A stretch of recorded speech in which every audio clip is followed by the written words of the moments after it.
Praise the Lord. प्रभु के नाम की स्तुति हो। हमारा विषय है मत्ती 5 अध्याय उसका 9 वचन। धन्य है वे जो मेल कराने वाले हैं, क्योंकि वे परमेश्वर के पुत्र कहलाएंगे। धन्य है वे जो मेल कराने वाले हैं, क्योंकि वे परमेश्वर के पुत्र कहलाएंगे। मेल मिलाप की आवश्यकता कब पड़ती है? मेल कब कराया जाता है? जब दो व्यक्तियों, परिवारों, गुटों, जातियों, समाजों, देशों के बीच में आपसी तनाव, विवाद या संघर्ष की स्थिति हो, वहां पर मेल मिलाप की आवश्यकता का अनुभव हम करते हैं, या वहां पर मेल मिलाप करना या कराना आवश्यक है। मेल मिलाप क्या है? आपसी विवाद या तनावग्रस्त लोगों के बीच में खुशहाल या सौहार्दपूर्ण संबंधों की स्थापना करना या पुनर्स्थापना करना मेल मिलाप कहलाता है। आपसी विवाद, तनाव या संघर्ष की स्थिति में लोगों के बीच में खुशहाल या सौहार्दपूर्ण संबंधों की स्थापना करना मेल मिलाप कहलाता है। अक्सर लोग इस बात के गंभीरता तक नहीं पहुंचते हैं। मेल मिलाप 2 प्रकार का है। नंबर 1, सांसारिक तौर पर लोगों के साथ मेल मिलाप रखना या सांसारिक तौर पर एक दूसरे से मेल मिलाप रखना। नंबर 2, आध्यात्मिक तौर पर परमेश्वर से मेल मिलाप होना। तो पहले पॉइंट को हम देखेंगे, सांसारिक तौर पर मेल मिलाप। इस पूरे विषय में हमारा केंद्र बिंदु एक विश्वासी का जीवन है। याद रखें, सांसारिक तौर पर संसार के लोगों की चर्चा हम नहीं कर रहे हैं। सांसारिक तौर पर हमारा व्यक्तित्व मेल मिलाप के विषय में कैसे होना चाहिए, हम विश्वासियों का, हम प्रभु के जनों का। तो मेरा संदर्भ कोई सांसारिक व्यक्ति नहीं है, मेरा संदर्भ कलीसिया है। पढ़ेंगे याकूब 4 अध्याय उसका 4 वचन। हे व्यभिचारिणियों, क्या तुम नहीं जानती कि संसार से मित्रता करनी परमेश्वर से बैर करना है? अतः जो कोई संसार का मित्र होना चाहता है, वह अपने आप को परमेश्वर का बैरी बनाता है। वचन कहता है, हे व्यभिचारिणियों, क्या तुम नहीं जानती कि संसार से मित्रता करनी परमेश्वर से बैर करना है? अतः जो कोई संसार का मित्र होना चाहता है, वह अपने आप को परमेश्वर का बैरी बनाता है। व्यभिचारिणी का क्या मतलब है? व्यभिचारिणी का मतलब है जो कोई अपने पति को छोड़कर किसी पराये पुरुष के साथ संसर्ग करती है, संबंध बनाती है। इसके लिए बहुत आयतें हो सकती हैं, लेकिन मैं शॉर्ट में जाना चाहूंगा। श्रेष्ठ गीत 8 अध्याय उसका 5 वचन। हाँ जी। यह कौन है जो अपने प्रेमी पर टेक लगाए हुए है, जंगल से चली आती है? यह कौन है जो अपने प्रेमी पर टेक लगाए हुए जंगल से चली आती है? यहूदी श्रेष्ठ गीत को परमेश्वर और इज़राइल के तौर पर देखते हैं। परमेश्वर पति है, इज़राइल पत्नी है। पत्नी का उसके पति के प्रति जो स्नेह होता है, उसकी वो टेक लगाती है, उसके कांधे पर वो सिर रख के चलती है। किसी की पत्नी किसी के भी कांधे पर टेक लगा लेगी? अगर वो अपने पति को छोड़कर किसी और के पति या किसी और पुरुष के कांधे पर क्या लगाए बैठी है, या कांधे पर टेक लगाए चल रही है, तो उसको क्या कहेंगे? व्यभिचारिणी कहेंगे। क्योंकि वो जो उठना, बैठना, बात करना, आना जाना, रिश्तेदारी है, जॉब करना है, या हमारा अड़ोस पड़ोस है, लेकिन एक मर्यादा में रहकर। तो व्यभिचारिणी का मतलब यहाँ क्या है? हे व्यभिचारिणियों, क्या तुम नहीं जानती संसार से मित्रता करनी परमेश्वर से बैर करना है? कलीसिया या मसीह लोग श्रेष्ठ गीत को यीशु मसीह और कलीसिया से जोड़ते हैं। 2 कुरिन्थियों उसका 11 अध्याय में लिखा है कि मैं डरता हूं कि जैसे शैतान ने हव्वा को बहकाया, वैसे उस सिधाई से जो मसीह यीशु में होनी चाहिए, कहीं तुम्हें भी वो क्या ना कर दे, भ्रष्ट ना कर दे। क्योंकि कहता है, मैंने एक ही पुरुष से तुम्हारी क्या लगाई है, बात लगाई है। जब लड़की का मंगनी हो जाती है, जब लड़की की क्या हो जाती है, मंगनी हो जाती है, किसी भी पुरुष के साथ उसकी बात लगती है, हो सकता है उससे पहले, जनरली बता रहा हूं, हो सकता है उससे पहले कॉलेज में, स्कूल में, अड़ोस पड़ोस में उसके मन में कोई और लड़का रहा हो, लेकिन जब उसकी बात एक पुरुष से लग जाती है, उसकी मंगनी हो जाती है, तो उसके विचारों में कौन ही रहता है, कौन ही रहना चाहिए जिससे उसकी क्या लगी है, बात लगी है। लेकिन उसके बावजूद भी उसके मन में कोई कोई कोई रहता है। हम मसीह में आने से पहले कुछ भी थे, मसीह में आने के बाद जिस पवित्रता के हम भागी किए गए, अगर उस पवित्रता में बने रहकर ना चलें तो फिर हम आत्मिक रूप से क्या ठहरे? व्यभिचारी ठहरे। तो फिर क्या हम संसार के बीच में से निकल जाएं, कहीं जंगल में जाकर रहें? क्योंकि अगर हम ऐसे चलेंगे तो कैसे होगा? याद रखें लूका 6:31। जैसा तुम चाहते हो कि लोग तुम्हारे साथ करें, तुम भी उनके साथ वैसा ही करो। जैसा तुम चाहते हो कि लोग तुम्हारे साथ करें, तुम भी उनके साथ वैसा ही करो। परमेश्वर भी हमसे ऐसा ही चाहता है कि जैसा प्रेम उसने हम पर प्रकट किया, वैसा ही प्रेम हम उससे रखें। वचन कहता है हमने प्रेम इसी से जाना कि उसने हमारे लिए अपना प्राण दिया। तो हम उसके लहू के द्वारा उसके प्रेम के उस गहराई को अनुभव करते हैं। कोई किसी धर्मी के लिए नहीं मरता, दुर्लभ है, लेकिन प्रभु यीशु मसीह हम पापियों के लिए मरा। प्रभु यीशु मसीह ने हमारे लिए स्वर्ग, उसका आदर, महिमा, दूतों की आराधना, सब अच्छी और महिमा में चीजों को छोड़ा। परमेश्वर हमसे क्या अपेक्षा करता है कि हम उस परमेश्वर के लिए संसार की बुरी अभिलाषाओं, अपनी मन की मनसाओं को छोड़ें, अपने बुरे चाल चलन को छोड़ें। एक हमसे प्रेम करते हुए अपनी सब अच्छी वस्तुओं को, ईश्वरत्व को भी उसने अपने वश में रखने की वस्तु ना समझा, वरन साधारण मनुष्य बना और मनुष्यों का भी क्या बना? दास बना, और अपने चेलों तक के क्या धोए? पांव धोए, दास का स्वरूप धारण किया। वो हमसे क्या चाहता है कि जैसे उसने हमारे लिए अपनी अच्छाइयों को छोड़ा, तुच्छ जाना उनको, और हमें बचाने के लिए आया, हमारे लिए अपने प्राणों को भी उसने, या लज्जित होने को भी उसने तुच्छ नहीं जाना। एक जगह लिखा है इब्रानियों उसका 12 अध्याय 2 वचन, और विश्वास के कर्ता और सिद्ध करने वाले यीशु की ओर ताकते रहे, जिसने उस आनंद के लिए जो उसके आगे धरा था, लज्जा की कुछ चिंता न करके क्रूस का दुख सहा और परमेश्वर के सिंहासन की दाहिनी ओर जा बैठा। कौन से आनंद के आगे कि हम पापियों का क्या हो जाए? उद्धार हो जाए। कौन सी लज्जा? क्रूस पर नंगा लटका हुआ है, कोई चिंता नहीं की। जो कुछ छोड़ा वो तो है ही है, लेकिन एक मनुष्य के तौर पर रहते हुए भी बेहद निचले स्तर पर जाकर, क्यों? हम पाप के कारण परमेश्वर के सामने क्या थे? आत्मिक रूप से नंगे थे। जैसे पाप करके आदम और हव्वा परमेश्वर के सामने क्या ठहरे? नंगे हुए। ऐसे ही हम भी उनके संतान होने के कारण पापी के तौर पर परमेश्वर की दृष्टि में क्या हैं? नंगे हैं। इसलिए प्रभु हमारे पापों को अपने ऊपर लेकर नंगी उस हालत में सलीब पर लटका है, लेकिन उसने उसकी भी परवाह नहीं की, क्योंकि वो आनंदित है, वो उत्साहित है कि हम क्या पाएंगे? उद्धार पाएंगे। और उसी प्रेम की वो क्या करता है? अपेक्षा भी करता है।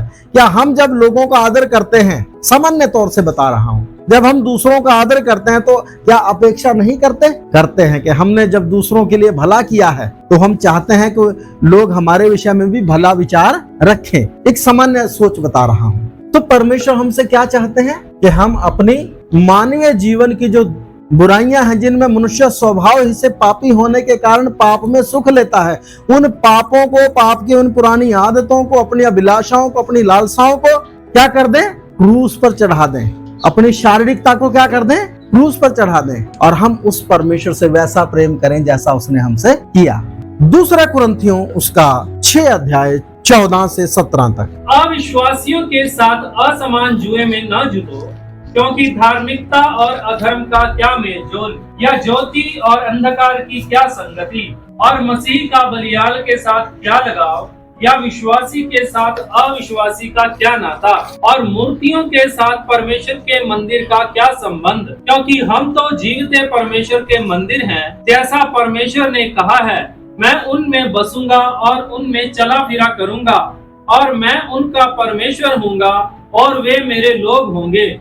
इसलिए प्रभु कहता है, उनके बीच में से निकलो और अलग रहो, और अशुद्ध वस्तु को मत छुओ, तो मैं तुम्हें ग्रहण करूंगा।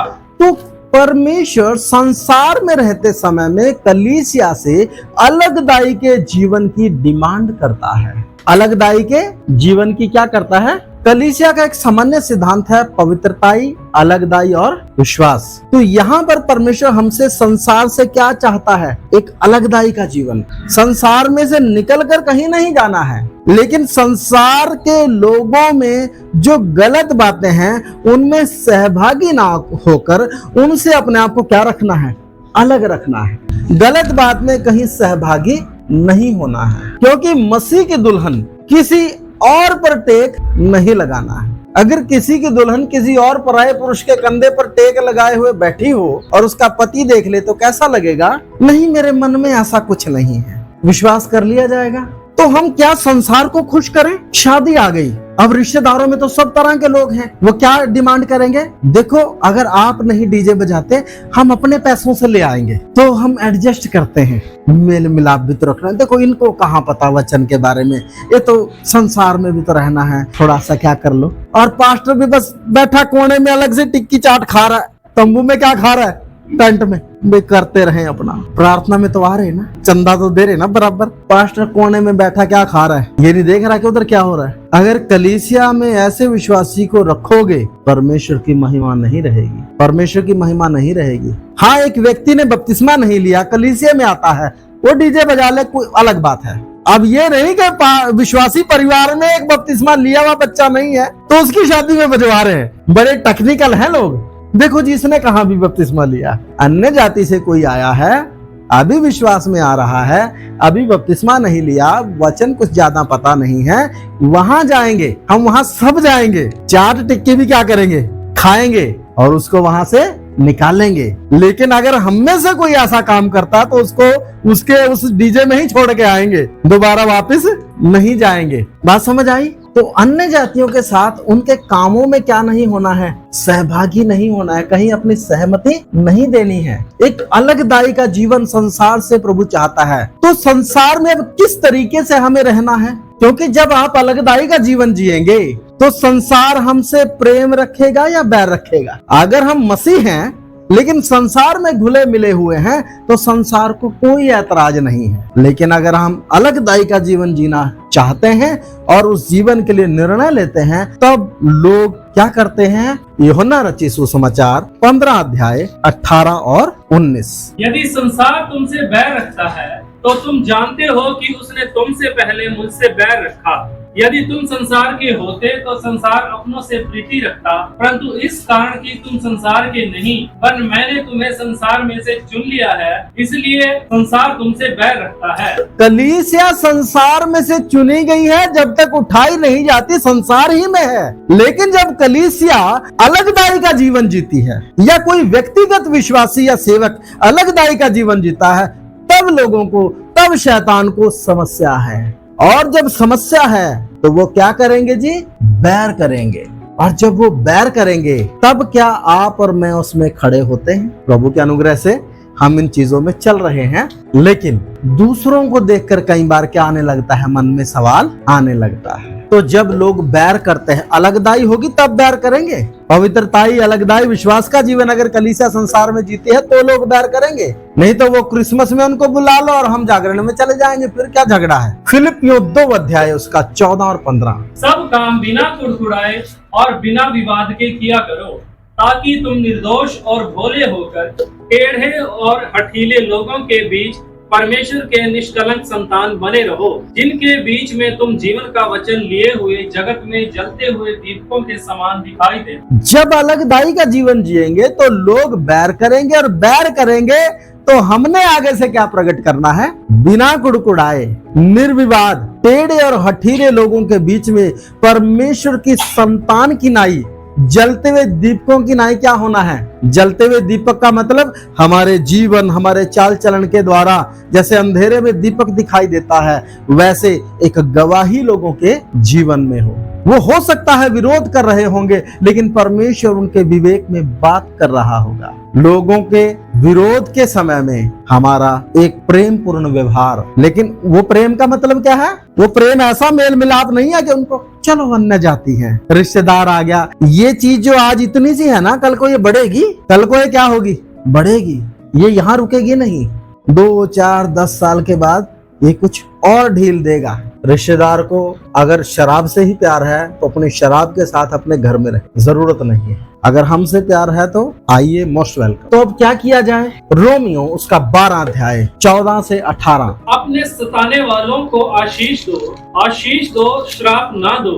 आनंद करने वालों के साथ आनंद करो और रोने वालों के साथ रो। आपस में एक सा मन रखो, अभिमानी ना हो, परंतु दीनों के साथ संगति रखो। अपनी दृष्टि में बुद्धिमान ना हो, बुराई के बदले किसी से बुराई ना करो। जो बातें सब लोगों के निकट भली हैं, उनकी चिंता किया करो। यहाँ तक हो सके तुम भरसक सब मनुष्यों के साथ मेल मिलाप रखो। जहाँ तक हो सके भरसक सब मनुष्यों से क्या रखो? बिना समझौता किए मेल मिलाप रखो। प्यार से दूसरों को अपनी बात समझाओ, प्रेम से उसको समझाइए, क्योंकि हम अपने सिद्धांतों को बदल नहीं सकते हैं। जहां तक हो सके सब मनुष्यों से, यहाँ किसकी बात है? अन्य जातियों की बात है। एक विश्वासी अन्य जातियों से पूरी कोशिश करे कि मेल मिलाप बनाए रखा जा सके, लेकिन किस लेवल पर? वचन के सिद्धांत को ना छोड़ते हुए कोशिश करे कि बना रहे। लेकिन अगर वो निर्णय लेता है कि नहीं, तो फिर उसको जाने दी। तो एक व्यक्ति ने संसार के साथ, एक मसीह व्यक्ति ने संसार के साथ किस प्रकार का मेल रखना है? अलगदाई में बने रहकर, संसार और उसके कामों में सहभागी ना होकर, वचन के सिद्धांत के अनुसार जीवन जीते हुए कोशिश करना है कि भरसक सब मनुष्यों से मेल मिलाप रखने की क्या करे? कोशिश करे। क्योंकि बहुत सारे लोग हैं जो आपके अंदर की ईमानदारी को समझते हैं और वो आपके साथ क्या करते हैं? अपने आप को खड़ा करने में अच्छा महसूस करते हैं।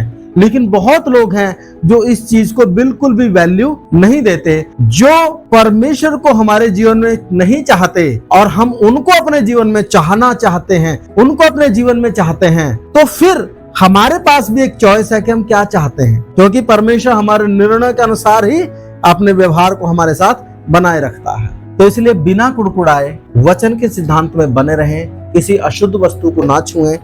2 कुरिन्थियों 6 अध्याय उसका 14 से 18 तक लिखा है, वो सब चीजों में बने रहना है। संसार के साथ हमारा मेल मिलाप। अब दूसरा पॉइंट, आध्यात्मिक तौर पर परमेश्वर से मेल। ये तो हो गया दुनियावी तौर से एक विश्वासी संसार से कैसे मेल करता है, किस प्रकार संसार से किस हद तक जाकर मिल रहना है उसको।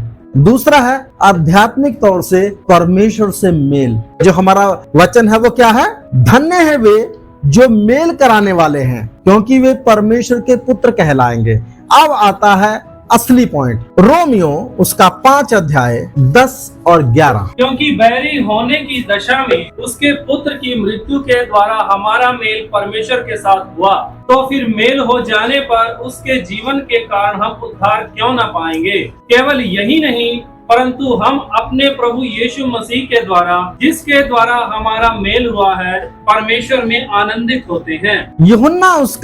यूहन्ना रचित सुसमाचार उसका 15 अध्याय उसका 18-19 में लिखा है कि यदि संसार तुमसे बैर रखता है तो तुम जानते हो कि तुमसे पहले उसने मुझसे भी क्या रखा है? बैर रखा है। तो हम इसी संसार में, इसी संसार का जीवन जीते हैं, अपने मन की मनसाओं के अनुसार, अपने शरीर के अभिलाषाओं के अनुसार जीवन जीने वाले व्यक्ति, स्वभाव ही से परमेश्वर को क्रोध दिलाने वाले व्यक्ति, हम जो परमेश्वर के बैरी थे सैद्धांतिक रूप से, क्योंकि रिस दिलाते थे, मूर्ति पूजा करते थे, तमाम तरह के पाप करते थे और उनमें मजा लेते थे। तो ऐसी दशा में जब हम खुद परमेश्वर के बैरी थे, यीशु मसीह के द्वारा हमारा मेल पिता से हुआ और हमें एक सौभाग्य मिला।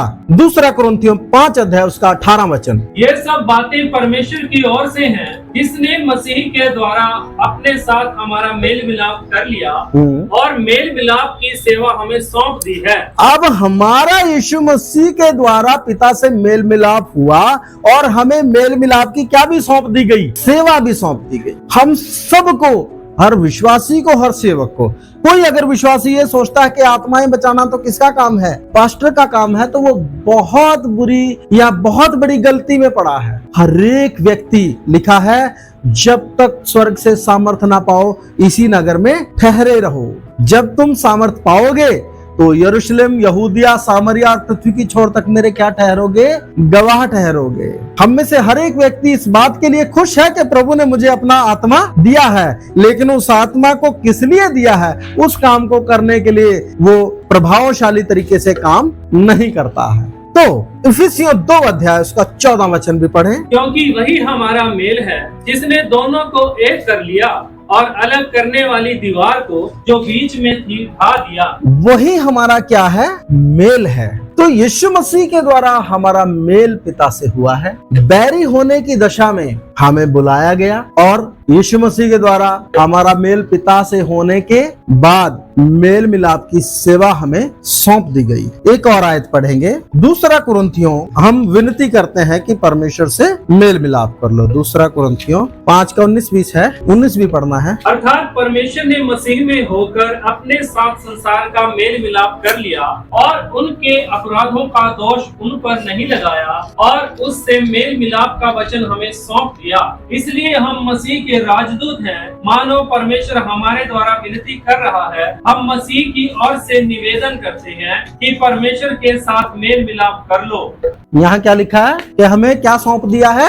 मेल मिलाप का वचन। मेल मिलाप का वचन क्या है? सुसमाचार। क्या समाचार है? कि प्रभु यीशु मसीह ने पूरी मानव जाति के लिए उद्धार के काम को क्या कर दिया है? पूरा कर दिया है। और यीशु मसीह पर विश्वास करके हम आदम के समय से उसके पाप के कारण जो मनुष्य जाति का संबंध पिता से टूट गया था, उस संबंध को फिर से क्या कर सकते हैं? जोड़ सकते हैं, क्योंकि वो संबंध हमारे जप, तप, कर्म, धर्म, ज्ञान से, हमारी तमाम तरह के कर्म कांडों से नहीं जुड़ सकता। उसके लिए प्रभु यीशु मसीह ने पिता की ओर से आकर पुत्र के तौर पर अपना लहू बहाया है और व्यवस्था के अनुसार उद्धार के लिए पूरी कीमत चुकाई है। तो ये एक सुसमाचार है और इस माध्यम से हम क्या कर सकते हैं? पिता से मेल मिलाप कर सकते हैं। हमने खुद मेल किया है परमेश्वर से, उसके अनुग्रह से, और मेल मिलाप की सेवा हमें सौंपी गई है। मेल मिलाप का वचन हमें दिया गया है और आत्मा का फल भी क्या है? मेल है। प्रेम, आनंद, मेल, धीरज, कृपा, भलाई, नम्रता, संयम और विश्वास। तो मेल को अगर इंग्लिश में जाएंगे तो वहां लिखा है पीस। पीस का मतलब शांति। तो यहाँ झगड़े की बात नहीं है, बल्कि किसकी है? शांति की बात। जब 2 देशों में मेल हो जाए, पीस ट्रीटी साइन हो जाए, है ना? ऐसे ही हम बैरी किसके हैं? मनुष्य किसका बैरी है? अपने कामों के कारण, अपने स्वभाव के कारण परमेश्वर का बैरी है। और कीमत किसने चुकाई? परमेश्वर खुद ने चुकाई। तो एक पीस ट्रीटी है कि मैं अब इन पुरानी आदतों में नहीं जीऊंगा। और प्रभु यीशु ने कहा कि मैंने तुम्हारे उद्धार के लिए अपना क्या बहा दिया है? लहू बहा दिया है। तो उस पर विश्वास करके अपने पापों से मन फिराकर उस मेल को जो आदम के समय से टूटा था फिर से स्थापित किया जा सकता है। तो मेल मिलाप की सेवकाई दी गई है, मेल मिलाप का वचन दिया गया है, सुसमाचार दिया गया है, मेल मिलाप का क्या भी दिया गया है?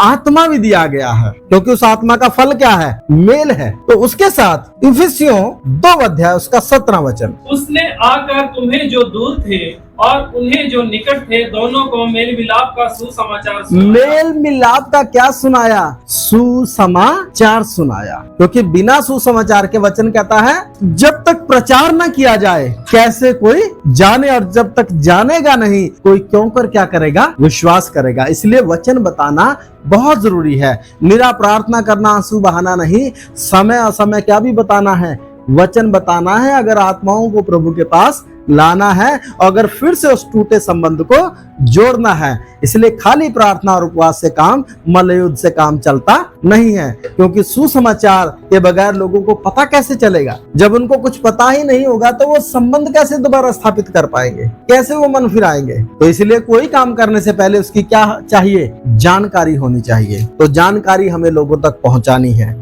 उसके साथ 2 कुरिन्थियों उसका 13 अध्याय उसका 11 वचन, कलीसिया का अंदरूनी विषय। अतः हे भाइयों, आनंदित रहो, हित बनते जाओ, ढाढ़स रखो, एक ही मन रखो, मेल से रहो और प्रेम और शांति का दाता परमेश्वर तुम्हारे साथ होगा। कलीसिया में आपस में भी एक दूसरे के प्रति हो जाता है। कई बार उसने मेरे बारे में ऐसा बोल दिया, उसने मेरे बारे में ऐसा बोल दिया, अच्छा, तो फिर मेल मिलाप क्या हो जाता है? क्योंकि कलीसिया में कई चुगलखोर भी होते हैं जो बात को इधर की क्या करते हैं, उन्होंने अभी पूरी तरह अपना पुराना स्वभाव छोड़ा नहीं है। ऐसे लोगों की बातों पर अगर कोई कान लगाएगा तो वो कान का क्या है, कच्चा है। अगर वो परमेश्वर की कही हुई बात अर्थात वचन पर मन लगाएगा तो कान का कच्चा कभी भी नहीं होगा। जो कान का कच्चा है इसका मतलब क्या है, उसका मन परमेश्वर से लगा हुआ नहीं है। परमेश्वर और उसके बीच का जो मेल है, जो संबंध है, उसमें कहीं ना कहीं कुछ क्या आई है, प्रॉब्लम है। तो परमेश्वर के साथ अपने उस मेल को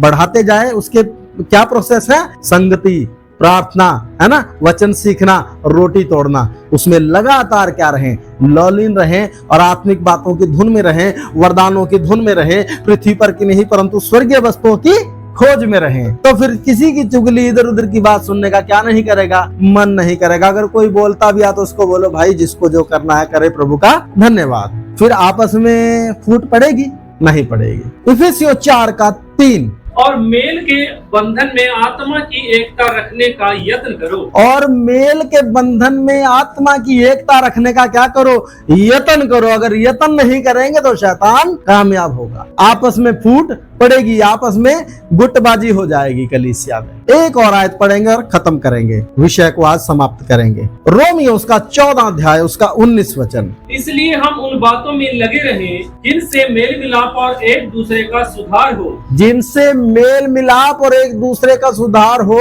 उन चीजों में लगे रहें। ऐसा ना हो कि अच्छा उसने मेरे बारे में ऐसा बोला, तू ही है मेरी चिंता करने वाला जो मुझे सारा कुछ बताता है कि किसने मेरे बारे में क्या बोला। बस तो 2 का ग्रुप अलग हो गया, 4 का ग्रुप अलग हो गया, नहीं, बल्कि वचन में क्या करें, आगे बढ़ें और एक दूसरे को अपने से क्या समझे। कैसे समझेंगे जब सामने वाले का पता है कि मेरे बारे में उल्टा सीधा बोल रहा है, उसको कैसे अपने से अच्छा समझेंगे। उसको वही अपने से अच्छा समझेगा जो आत्मा में दीन है। अगर मैं आत्मा में दीन हूं तो दूसरे को अपने से अच्छा समझकर उसके लिए प्रार्थना करना कि थोड़ी बहुत दिक्कत आ गई है लेकिन वह व्यक्ति अच्छा है, प्रभु आप क्या करें, अनुग्रह करें, आसान हो जाएगा। लेकिन अगर मैंने भी अपने अंदर घमंड को ओत-प्रोत किया हुआ है, घमंड से भरकर चलता हूं, तो फिर मुझे बर्दाश्त नहीं होगा। फिर कहीं ना कहीं मैं भी क्या कर दूंगा, कोई चुभने वाला कांटा चुभाऊंगा, कोई ऐसी बात जरूर बोल दूंगा। तो इसलिए हमें ऐसा प्रयत्न करें जिससे क्या हो जी, 1 मिनट 14:19। इसलिए हम उन बातों में लगे रहें जिनसे मेल मिलाप और एक दूसरे का सुधार हो। हमारा कोई भाई कमजोर भी हो सकता है, कोई बहन कमजोर हो सकती है, उसको तुच्छ जानने की अपेक्षा क्या करें, उसके लिए प्रार्थना करें, उसके लिए जागें, उसको समझाने की कोशिश करें। नहीं समझता, कोई दिक्कत नहीं है, प्रार्थना करें। तब वचन कहता है धन्य है वे जो मेल मिलाप करवाते हैं, क्योंकि वे परमेश्वर के क्या कहलाएंगे, पुत्र कहलाएंगे। पुत्र कैसे कहलाएंगे, क्योंकि यीशु ने अपना लहू बहाकर संसार का जो पाप में पड़ा था परमेश्वर से क्या कराया, मेल कराया, पूरे जगत के लिए कीमत दी। हम उस आत्मा को पाए हैं, हमने उस यीशु मसीह के द्वारा पिता से क्या किया है, मेल किया। अगर मसीह को हमने पहना है, मसीह हम में बसता है, पवित्र आत्मा हम में रहता है, तो हम भी किसी काम को करेंगे, इसी काम को करेंगे। कीमत तो दे दी, हम उस कीमत के बारे में लोगों को बताएंगे। इसी चीज की गवाही है, हम उस वचन को जिएंगे भी और उस वचन को बताएंगे भी। और यही परमेश्वर की इच्छा है, यही पवित्र आत्मा का सामर्थ को हमें मिलने का क्या है। और वचन कहता है जो आत्मा के अनुसार चलते हैं वे ही परमेश्वर के क्या कहलाएंगे, पुत्र कहलाएंगे। तो अगर हम सच में गवाही देते हैं, गवाही देने का जीवन रखते हैं, आत्माओं को प्रभु के पास लाते हैं जो संसार में पाप में पड़े हैं, जिनका परमेश्वर के साथ संबंध टूटा हुआ है, कीमत का काम, उद्धार का काम जब पूरा हो चुका है, तो हमने लोगों को बताना, उनके लिए आंसू बहाने, उनके लिए प्रार्थना करना है और लोगों का मेल परमेश्वर से करवाना है। उसके लिए मेल की तैयारी के सुसमाचार के जूते हमने पहनने हैं। मतलब जब भी हम जाते हैं तो हम आत्माओं की चिंता हमारे मन में हो, प्रार्थना हमारे मन में हो, वचन बताना हमारे मन में हो, हमारे व्यवहार से लोग परमेश्वर से जुड़े, परमेश्वर को जानना चाहें, हमारा जीवन परमेश्वर को प्रतिनिधित्व करता हो। तब जैसे यीशु चला, वो मसीह था, हम उस पर विश्वास करके मसीही कहलाते हैं। तो हम भी अगर उस दी हुई कीमत के बारे में ही बता के माध्यम बने के लोगों का परमेश्वर से क्या कराएं, मेल कराएं, तो हम परमेश्वर के क्या कहलाएंगे, पुत्र कहलाएंगे। क्योंकि उस पर विश्वास करके पुत्र होने का तो अधिकार हमें मिल गया। लेकिन हम तो पिता पिता बोलते हैं, हमारी हरकतें अगर अच्छी हो,